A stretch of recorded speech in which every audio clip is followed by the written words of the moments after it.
हरे कृष्णा कृष्णा कृष्णा हरे हरे, हरे राम राम राम।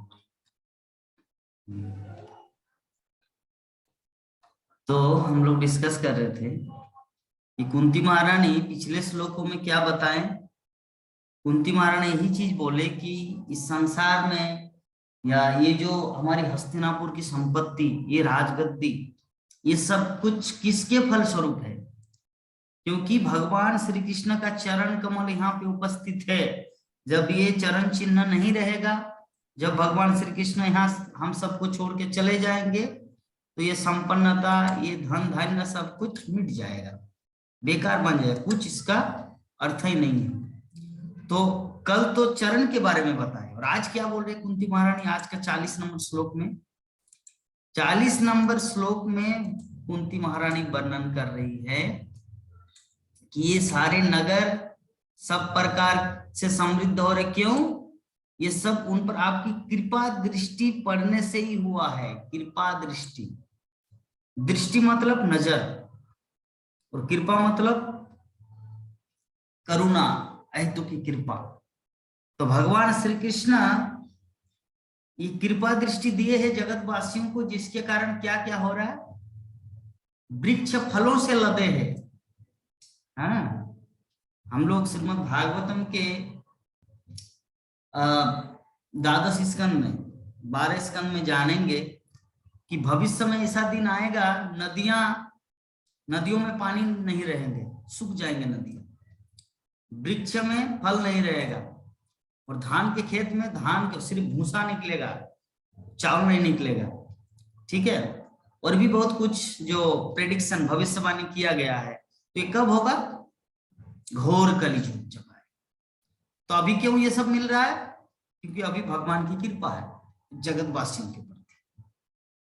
श्रील प्रभुपाद बोले हैं, धरती माता सब कुछ देना बंद कर देती, लेकिन क्या करें, वो देख रही है कि यहाँ पे कुछ इस्कॉन भक्त हरे कृष्णा कृष्णा कृष्णा हरे हरे, हरे राम राम राम हरे हरे, हरे कृष्ण महामंत्र का जप कर रहे, मतलब भगवान को साथ में लेके घूम रहे हैं। तो उन लोगों की जरूरत को पूरा करने के लिए मुझे ये देना पड़ता। तो जब धरती माता दे देती है, तो साथ साथ में बाकी लोग भी उसका लाभ उठा रहे हैं।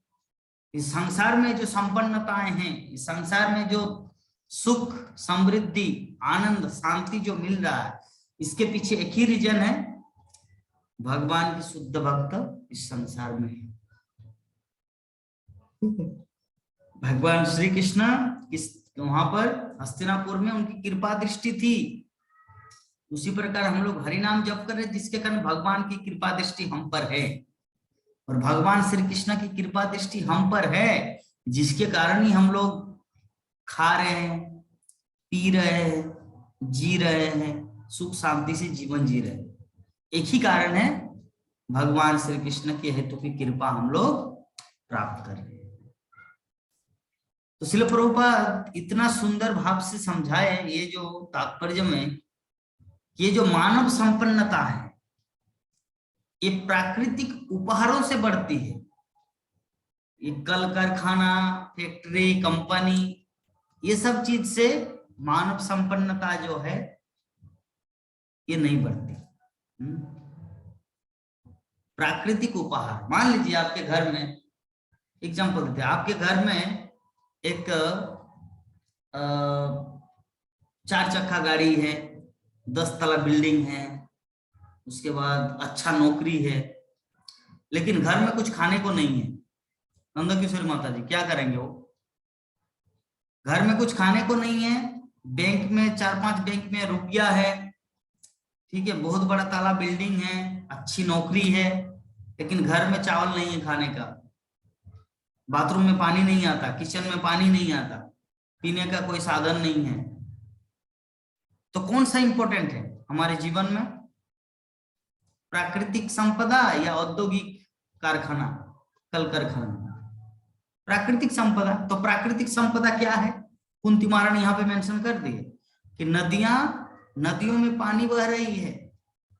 क्यों बह रही है? क्योंकि कृष्ण की कृपा दृष्टि है। फलों से मतलब वृक्षों से फल लदे भरे पड़े हैं। आम के पेड़ में आम, जाम के फल में जाम, एप्पल के फेल पेड़ में एप्पल, अंगूर, अमरूद, सब फलों से लदा हुआ है।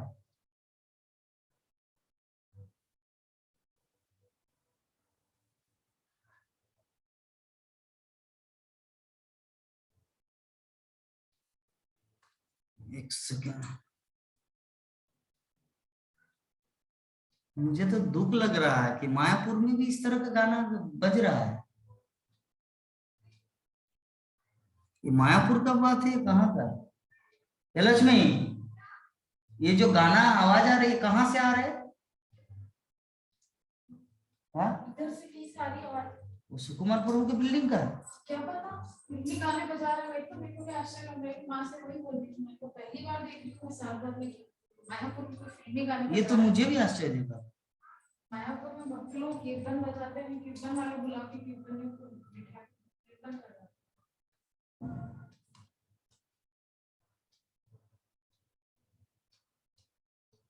ये तो बहुत बड़ा कली का पूरा प्रभाव है।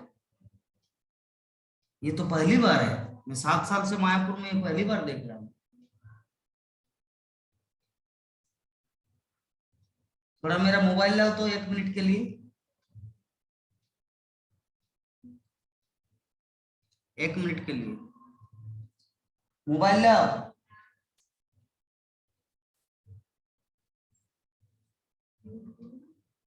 रहने दो।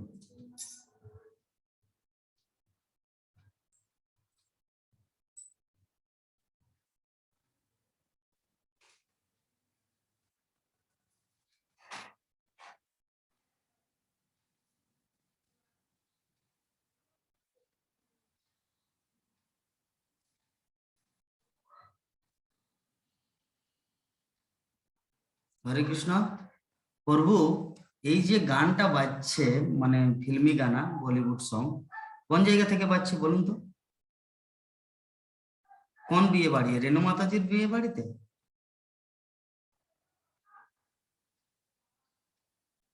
সত্যি আমি এখন ক্লাস দিচ্ছি, আমি এখন ক্লাসই চলছে, আমার ভক্তগণ জয়েন্ট আছে, কিন্তু খুব অসুবিধা হচ্ছে। আমি কিন্তু এই ক্লাস শেষের পর আমি জায়গাটায় যাব, দেখবো যে গানটা কোথা থেকে বাজছে। যদি সত্যি রেণু মাতাজির বাড়িতে যদি ফিল্মি গান বাজে সত্যি, আমি রাত্রে কিন্তু বিয়েতে তো ওইখানে যাব না। দ্বিতীয় কথা, এই ইসকনে আমি প্রথমবার এখানে দেখছি, 7 বছর ইসকন আমি প্রথমবার দেখছি যে আমাদের ইসকনের ভিতরকে ফিল্মি গান বাজিয়ে বিয়ে বাড়ি করছে। ঠিক আছে, বাচ্চা কাচ্চা বাজালে কি সবাই মানুষ, এটা কিন্তু ভালো না।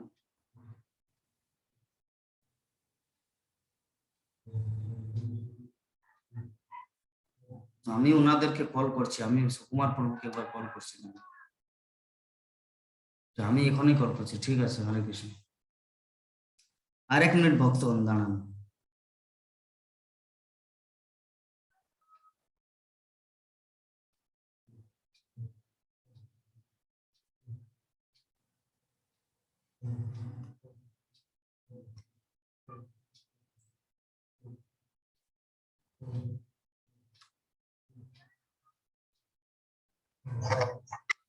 হরে কৃষ্ণ, বলছিলাম আপনি এই ফিল্মি গানা কি জন্য এখানে বাজার দিচ্ছেন বলুন তো? আপনি কি মায়াপুরকে কি ভ্রষ্ট করতে চাইছেন?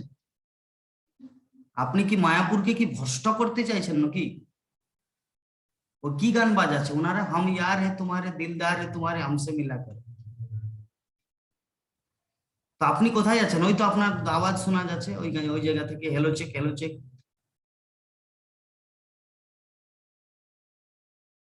যাই হোক, আপনি এইভাবে করুন না প্লিজ, ওনাদেরকে মানা করুন। রেণু মাতাজি হোক বা রেণুর বাপ মাতাজি হোক, এই ধরনের মায়াপুরের জায়গাটাকে ভ্রষ্ট করুন না প্লিজ। প্রভুপাদের একটু রক্ষা করুন, সম্মান রাখুন।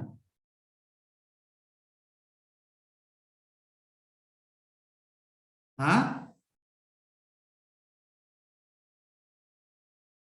তা আমি তো যাবোই, কিন্তু আপনি একবার বলুন যখন আপনার বিল্ডিং এ যখন বিয়েটা হচ্ছে। ঠিক আছে,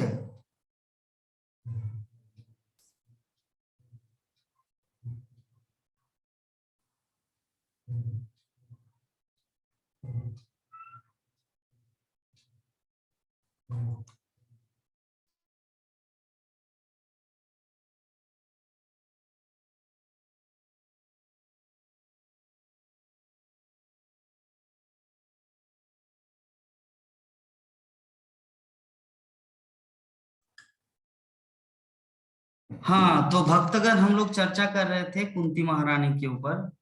कुंती महारानी जो प्रार्थना कर रही है भगवान श्री कृष्ण से। इसलिए प्रभुपाद बहुत ही सुंदर तरीके से हम लोग को समझाए, ये जो हमारे मानव जीवन में, इस पृथ्वी लोक में जो धन है, वास्तविक धन धान्य जो संपत्ति है, वो क्या है? वो है प्राकृतिक संपदा। प्राकृतिक संपदा में क्या आता है? फल फूल।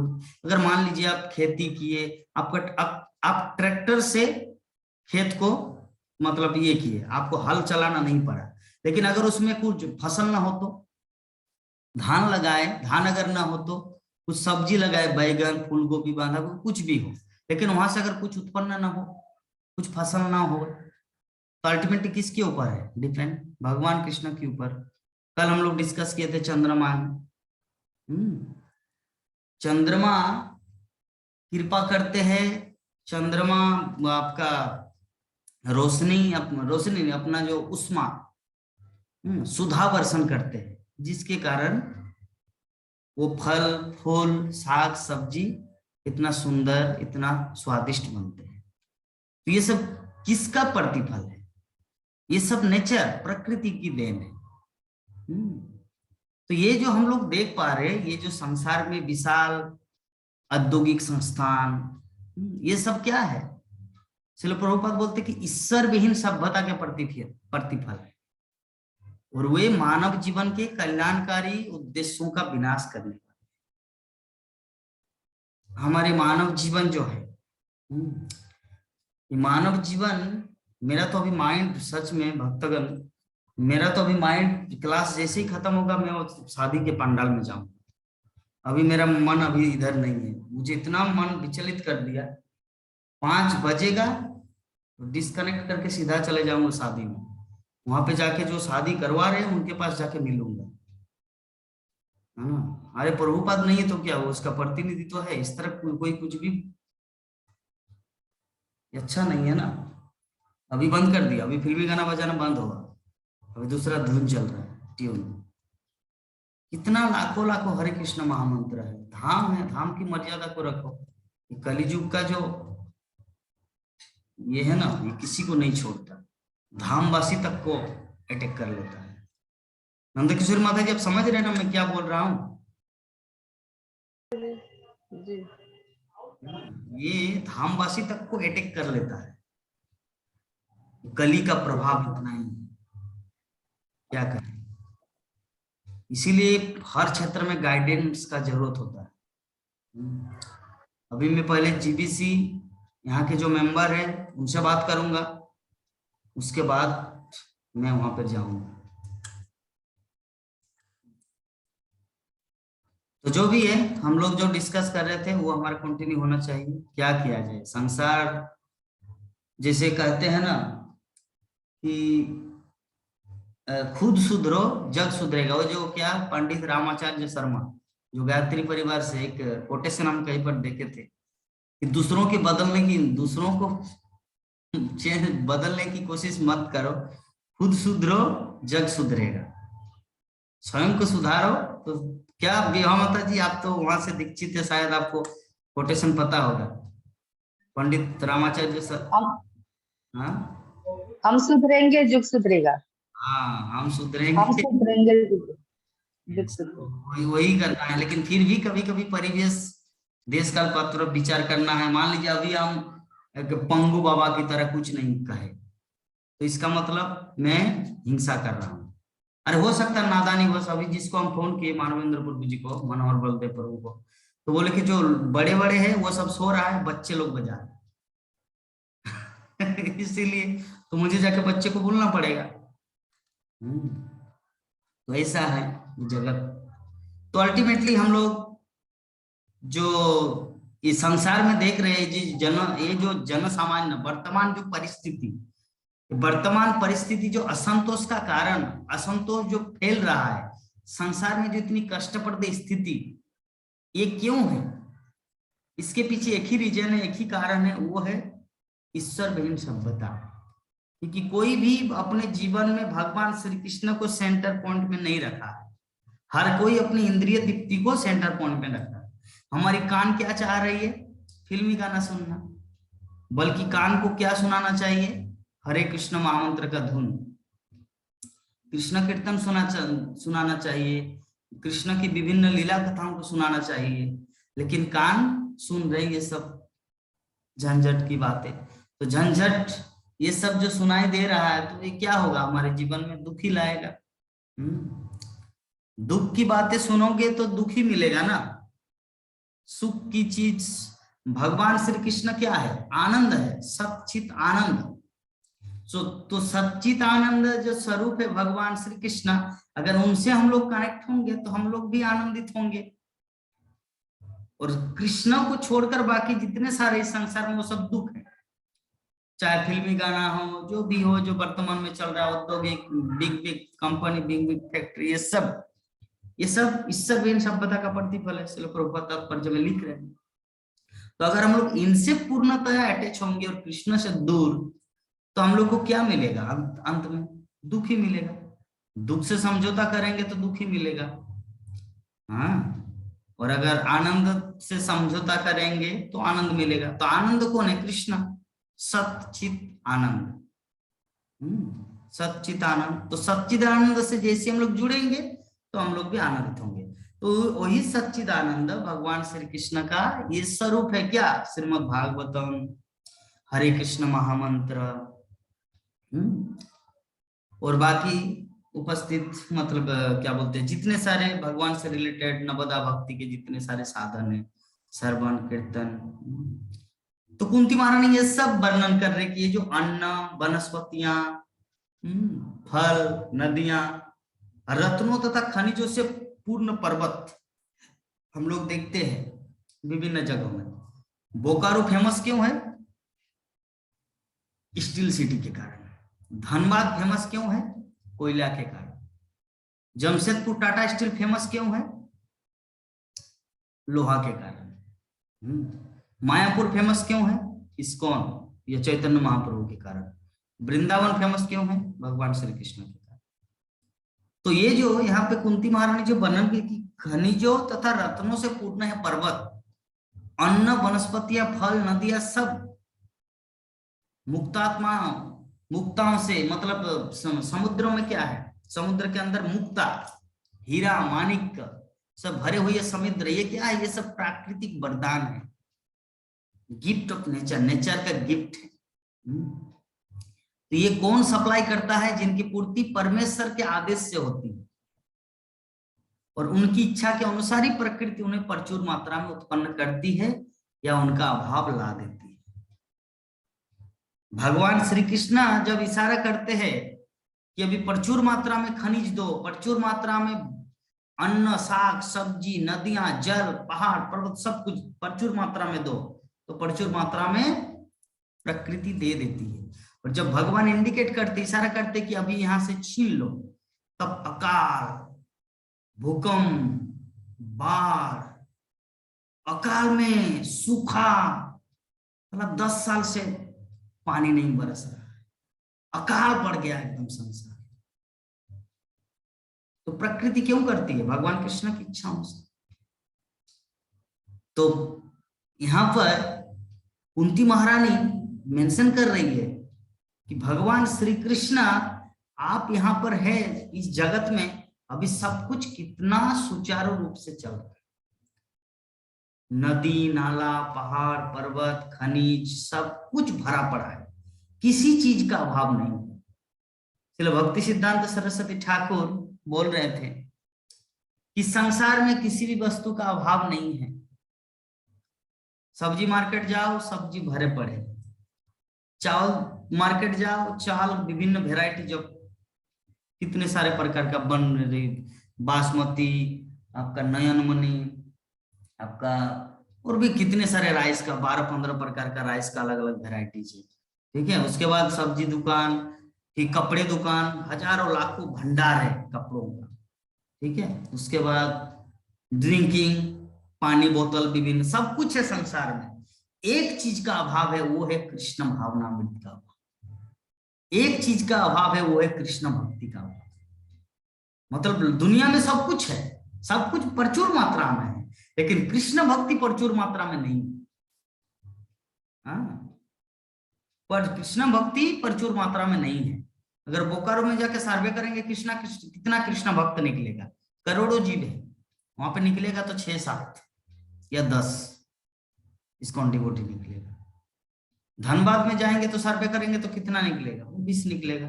रांची जाएंगे तो कितना है, करोड़ों 2 करोड़ जीव है, निकलेगा कुछ। तो ये संसार में बाकी सब कुछ भरा पड़ा है, इसलिए भक्ति सिद्धांत सरस्वती ठाकुर बोल रहे हैं, लेकिन कृष्ण भक्ति जो है ना उसका अभाव है।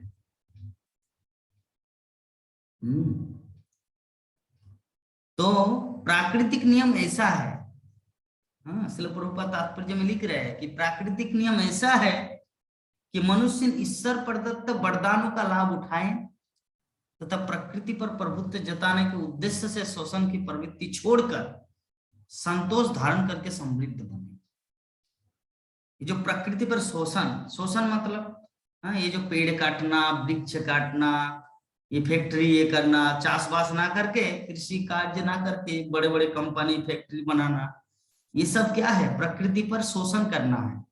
तो व्यक्ति ऐसे करने से उनको कुछ मिलेगा नहीं, सिर्फ दुख मिलेगा। बेटर यही है कि संतोष बने, संतोष धारण करके समृद्ध बने। संतोष क्या है, जो कुछ भी है मेरे पास भगवान की कृपा से सफिशिएंट है जीवन जीने के, ये भाव, इसको कहा जाता संतोष। तो ये जो है भोगवादी लालसा, हम प्रकृति का शोषण जितना अधिक करने का प्रयास करेंगे, ऐसी शोषणकारी प्रवृत्तियों की प्रतिक्रिया द्वारा हम उतने ही अधिक फंसते जाएंगे। ठीक है, जब कोई दलदल में गिर जाता है, दलकी बोलते हैं बंगाली में, दलदल, दलदल कोई देखे हैं आज तक? मैं देखा हूं अपने बचपन में। दलदल कौन कौन देखे हैं? दलकी माता जी, विभा माता जी दलदल देखे हैं गांव में, खेत में? मान लीजिए कोई दलदल में एक बार गिर गया, तो उठने का उपाय क्या है, आप थोड़ा बताइए तो। दलदल से उठने का उपाय क्या करे, वो व्यक्ति क्या करे कि वहां से उठ जाए? कोई खींचता है, सहारा देगा तब। अच्छा, किशोरी माता जी आप बताइए तो, दलदल में कोई व्यक्ति गिर गया तो उठने का उपाय क्या है? प्रभु जी अपने से तो नहीं उठ पाएगा, हाँ, दलदल में फंसने के बाद अपने से तो नहीं उठ पाएगा। हम्म, या तो कोई सहारा देगा या तो भगवान की कृपा होगा, भेजेंगे सहारा देने वाला के, वही उठाएगा। अच्छा, बहुत सुंदर। और मतलब यही है सार। दलिया चक्रवर्ती माता जी दलदल देखे आप? अपनी दौलकी देखे छे? दौलकी ना, दलदल नहीं देखे? अच्छा, ना। दलदल नहीं देखे तो दलदल कैसा होता है बता रहे हैं। जो अभी हमारे दो माता जी बोले, अपना अनुभव व्यक्त किए। दलदल में जब व्यक्ति एक बार घुस जाता है तो अगर वो अपना प्रयास करे वहां से निकलने का, तो जितना प्रयास करेगा उतना घुसेगा। इसीलिए उसको क्या करना है, जैसा है एजिटी जो ही रहे। मान लीजिए आप ऐसे गिर गए, ऐसा है तो आपको ऐसे ही रहना है। अगर आप ये करेंगे तो और थोड़ा नीचे आएंगे, अगर तो और नीचे जाएंगे। तो मान लीजिए यहाँ पे गिर गए ऐसे ना, तो आपके एजिटी ऐसे ही रहना है और चिल्लाना है सिर्फ, बचाओ बचाओ। तो जब कोई दूसरा व्यक्ति आएगा, वो जब रस्सी फेंकेगा और रस्सी को एक बार पकड़ लिया तो आप बचेंगे। लेकिन अगर उस क्षेत्र में अपना प्रयास अगर दिखाएंगे तो तुम मरा, कोई दूसरा ऑप्शन नहीं है मृत्यु के अलावा। और कहां घुसेंगे पता नहीं। दलदल में जो व्यक्ति ऊपर घुस जाता है वहां से उसको निकाल पाना वेरी वेरी डिफिकल्ट। दलदल का हम जब कभी कल्पना भी करते हैं ना, तो सच में डर सा आ जाता है, भय आ जाता है, क्योंकि ऐसा जगह वहां से कैसे निकालेंगे? वो तो कोई पानी नहीं है कि तैरे। पानी से व्यक्ति तैरता है, अंदर में जाके स्विमिंग करता है, लेकिन दलदल में तो ये संभव नहीं है। एक बार घुस गया तो घुस गया। तो दलदल से निकालने का एक ही मात्र उपाय क्या है? बाहर से जो व्यक्ति रस्सी फेंकेंगे वो रस्सी के सहारे वो उठ सकता है।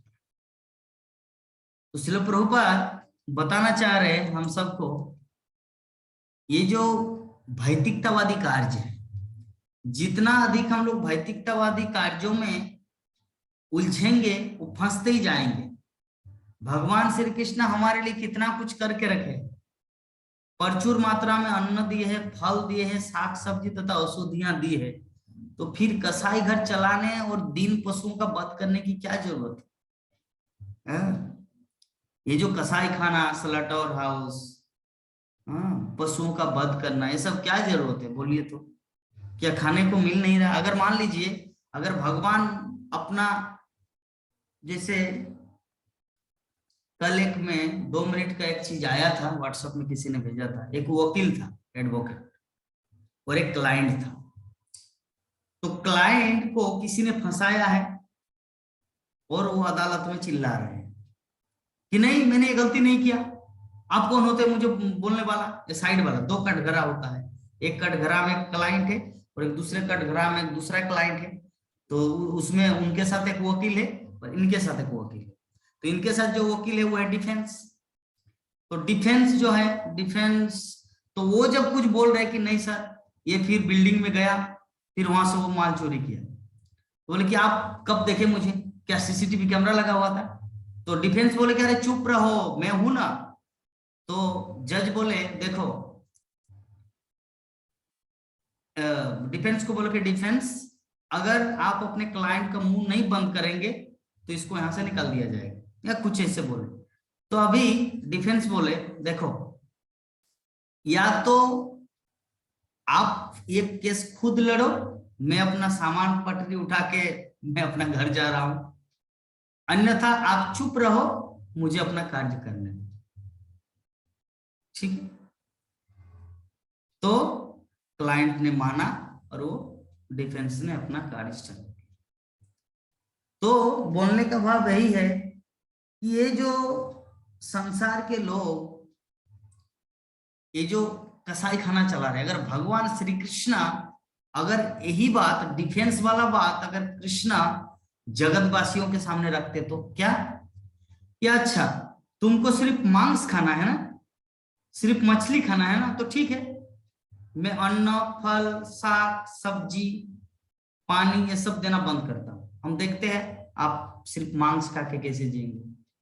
अगर माता जी, दिवा माता, अगर भगवान श्री कृष्ण ऐसा प्लान करते, अगर इस तरह का अगर प्रस्ताव रखे तो हमारा हाल क्या होगा? क्या हाल होगा आप बताइए। अगर कृष्ण बोले तो ठीक है आपको सिर्फ मांस खाना है ना, मीट खाना है ना, ओके, अन्न, फल, साग, सब्जी, जल, आपको कुछ नहीं मिलेगा, आप उसी में जिएंगे, तो क्या हाल होगा जीवों का?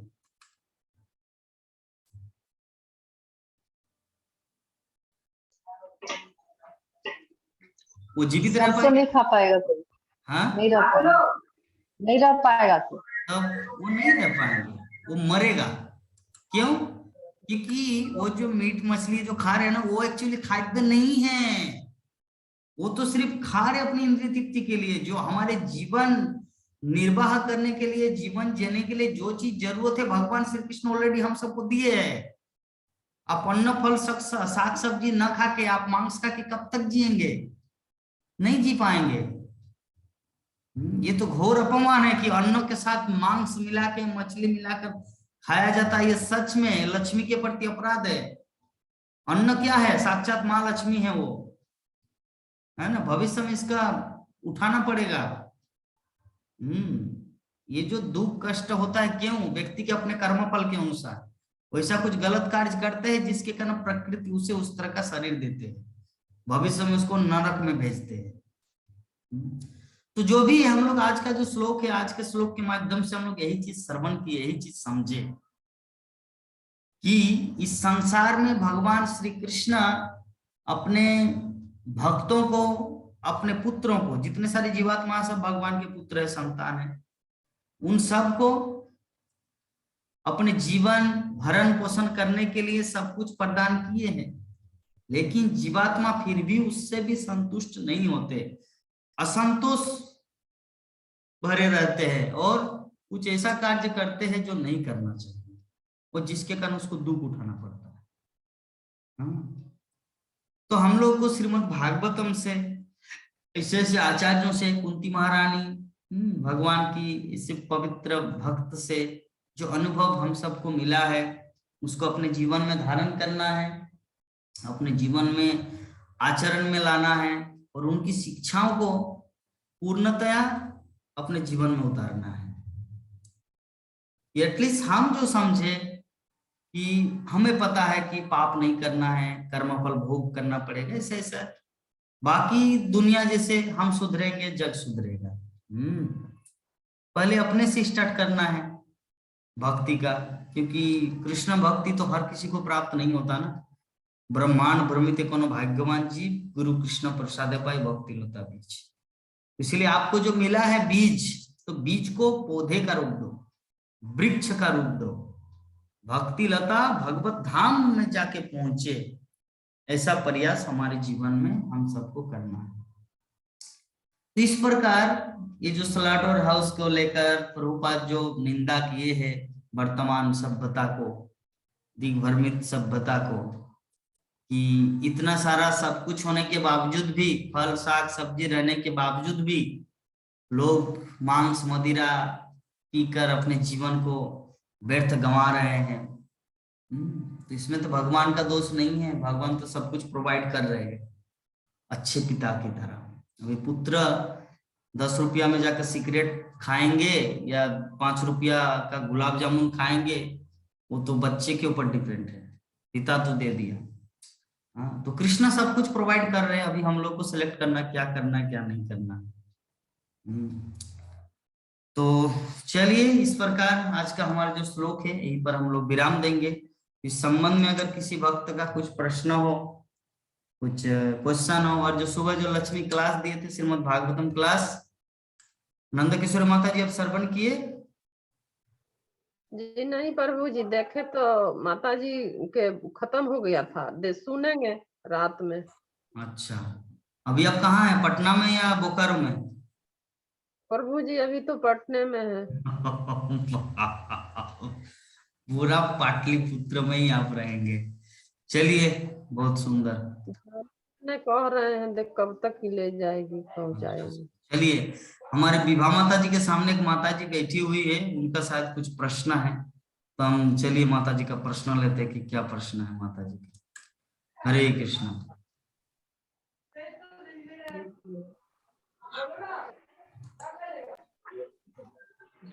हरे कृष्ण माता जी। हाँ, लालच हो जाता है खाने, मांस मछली आप बोलते नहीं खाना, लेकिन हमको तो लालची आ जाता है, बनता है तो घर में खाने का मन से सोचते नहीं खाएंगे, लेकिन खा लेते हैं। अच्छा, फिर से एक बार बोलिए माता जी, एक्चुअली मुझे सुनाई नहीं दिया, फिर से एक बार रिपीट कीजिए। तो बोल रही है कि मांस मछली खाना नहीं चाहते, लेकिन घर में बनता है तो लालच आ जाता है, तो कैसे छोड़ें? वो लालच इसीलिए आता है ना, एक्चुअली विषय वस्तु ये कि क्योंकि बचपन से खा के आए हैं, हैबिट हो चुका है। हाँ, बचपन से खा के आ रहे, हैबिट हो चुका है। लेकिन जब उनको पता चलेगा कि मीट मछली एक्चुअली है क्या, हाँ, तब उनको खाने को मन नहीं करेगा। लेकिन अभी समस्या ये है क्योंकि उनको पता नहीं कि हम किस जगह के हैं, हमारा असली खाद्य क्या है। जैसे एग्जाम्पल के रूप में माता जी, दुखी नहीं होना, एग्जाम्पल के रूप में मैं एक चीज बता रहा हूँ, आप दुखी नहीं होना है कि जैसे एक सुअर है, सुअर, ठीक है, तो सुअर अपने सारे जीवन भर, बचपन से लेकर जब से वो बच्चा रहता है सुअर, तब से लेकर बूढ़ा अवस्था तक सुअर क्या खाता है हम सबको पता है ना। तो सुअर को अगर बोलेंगे कि घी, शुद्ध गाय का घी से हलवा बनाएंगे, सूजी घाटा, और उनको बोलेंगे आओ ये प्योर शुद्ध घी का है, खाओ, तो क्या खाएगा? नहीं खाएगा। क्यों नहीं खाएगा? क्योंकि सारा जीवन भर उसी में हैबिट है। हाँ, उसी प्रकार हम सबको पता नहीं है। क्यों? क्योंकि हम लोग पिछले जीवन में पशु थे, हम पिछले जीवन में कुत्ता बिल्ली थे, भेड़िया थे, घोड़ा थे, बाघ भल्लुक थे। ऐसा नहीं कि हम लोग ये इसी जीवन में मुझे मनुष्य जीवन मिला है, इससे पहले हमारा कुछ नहीं था। तो इस जीवन में हम लोग मनुष्य जीवन में आए हैं, जिसके कारण हम लोग सोचते हैं हम सबसे उन्नत है। इसीलिए मनुष्य जीवन जो हम लोगों को मिला है, तो मनुष्य जीवन का कुछ सिम्टम है, कुछ लक्षण है कि हम सच में मनुष्य है या पशु है, इसका निर्धारण करेगा 4 बातों में। क्या क्या है वो 4 बात? पहला बात है कि मनुष्य ये सोचेगा कि इस जगत में क्यों आया है, पहला। इसका खोज करेंगे। जो मनुष्य होगा वो ऐसा खोज करेंगे कि मैं इस जगत में क्यों आया हूं। दूसरा कि मैं एक्चुअली हूं कौन। मैं तो पहले बच्ची थी, उसके बाद युवती बनी, कॉलेज गई, गर्लफ्रेंड बॉयफ्रेंड प्यार हुआ, फिर शादी हुआ, उसके बाद बच्चे पैदा हुए, अभी बूढ़ी हुई, कुछ दिन के बाद मरेंगे। एक्चुअली मैं क्या हूं? बुरा मैं तो नहीं बच्ची, होना चाहिए। मैं एक्चुअली बच्ची हूं या युवती हूं या बूढ़ी हूं? मैं बच्चा हूं या युवक हूं या बूढ़ा हूं? इसको जानना। पहला क्या, कहां से आए। दूसरा क्या कि मैं कौन हूं। तीसरा, हम दुख नहीं चाहते फिर भी दुख आता है। हम तो दुख को नहीं बोलते कि तुम आओ, लेकिन फिर भी वो क्यों आते हैं, कौन सा ऐसा कारण है। तो ये 2-3 चीज है जो हमारे जीवन में जिज्ञासा होना चाहिए, जिसको कहा जाता है ब्रह्म जिज्ञासा, अथा तो ब्रह्म जिज्ञासा। अगर मनुष्य जीवन में ये जिज्ञासा नहीं होगा तो इसका मतलब वो अभी भी पशु है, वो अभी भी एक जानवर है, वो अभी भी एक एनिमल है। तो ये चीज हम लोग को थर्मामीटर है, थर्मामीटर जो ये होता है ना कि उनका बुखार है या नहीं है पता चलता है। उसी प्रकार ये जो 4 सवाल है जो वैदिक शास्त्र हम सबको दिए हैं, ये 4 सवाल से ही हम लोग समझ जाएंगे हु एम आई, मैं कौन हूं, मैं मनुष्य हूं या मैं पशु हूं, इसका पता चलेगा। ठीक है, तो अभी आप खुद को सोचिए या बाकी सभी भक्तों को या सभी लोगों को ये चीज सोचना है कि मैं क्या, मेरे अंदर ऐसा फीलिंग आया है कि मैं ये सोचता हूं कि मैं कहां से आया हूं, क्यों आया हूं, क्या करने आया हूं, क्या करने जाना है, मृत्यु के बाद मैं कहां जाऊंगा। तो ये सब 4 क्वेश्चन हमारे जीवन में आना चाहिए। तो कभी कभी क्या ऐसा क्वेश्चन आपके अंदर आता है, अगर नहीं आता तो मैं बोलता हूं ये लाइए, क्योंकि अगर नहीं लाएंगे तो हम लोग मनुष्य नहीं है। ये शास्त्र आता का है कि मरने के बाद क्या करेंगे। ठीक है। ठीक है माता, आपको लालची जो आती है, हाँ वो जो उदाहरण दिए, क्योंकि हैबिट हो चुका है बचपन से, इनको छोड़ना बहुत मुश्किल हो जाता है। खराब चीज ही क्यों ना हो, हैबिट जो एक बार लग जाता है ना उसको छोड़ा नहीं जा सकता। लेकिन हरे कृष्ण महामंत्र जो है ना, अगर आप हरि नाम करेंगे, हरे कृष्णा कृष्णा कृष्णा हरे हरे, हरे राम राम राम हरे हरे, आपको पता है ये मंत्र माता जी? हाँ सुने हैं, घर में भी होता है कभी कभी, अच्छा बोलिए तो कराते हैं लोग। एक बार आप बोलिए तो, गाना नहीं है, ऐसे ही मेरी तरह जब कीजिए तो हरे कृष्ण बोलिए तो, आपको कंठस्थ है कि नहीं? हरे में राम राम हरे हरे। नहीं, ऐसा बोलिए, हरे कृष्णा कृष्णा कृष्णा हरे हरे, हरे राम राम हरे। ये कैसे जपना है देखिए, नंद किशोरी माता जी कैसे जप रहे, देखिए नंद किशोरी माता जी बोलिए तो। लिखो जी, कागज में लिख दो। ये हरे देखिए, कृष्णा कृष्णा हरे हरे, हरे राम राम राम हरे हरे, हरे कृष्णा कृष्णा कृष्णा हरे हरे, हरे राम राम हरे हरे, हरे कृष्णा कृष्णा कृष्णा हरे हरे, हरे राम राम हरे हरे। ऐसा ऐसा ही जपना। ऐसा जपा जाता है। ठीक है, तो इसी प्रकार माता जी आप रोज एक एक बार क्लास में आना है, या बाद में ये जो हमारा कार्यक्रम हो रहा है ना, ये यूट्यूब में चला जाएगा। आप यूट्यूब में भी, आप ये जो आपका फोटो देख रहे हैं ना, इसे आप सो रहे हैं, ये भी आपका इंटरनेट में आ जाएगा। रात में आप देखेंगे, विवाह माता जी आपको दिखाएंगे। ठीक है, ऐसे। ठीक है, तो इसीलिए आपको थोड़ा सत्संग करना है, क्योंकि शास्त्र में कहा गया है बिनु सत्संग विवेक नहीं होई। जब तक हम लोग संग नहीं करते साधुओं का, तब तक हमारा विवेक, बुद्धि, ज्ञान नहीं आता है। जैसे कुत्ता बिल्ली, कुत्ता को अगर बोलेंगे भगवत गीता पढ़ो तो वो नहीं पढ़ेगा, क्यों? क्योंकि पशु है।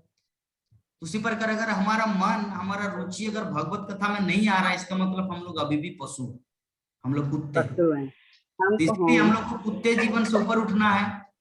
ठीक है माता, अपने जीवन को कुत्ते जीवन से ऊपर उठाने के लिए इसे संघ का लाभ उठाना चाहिए।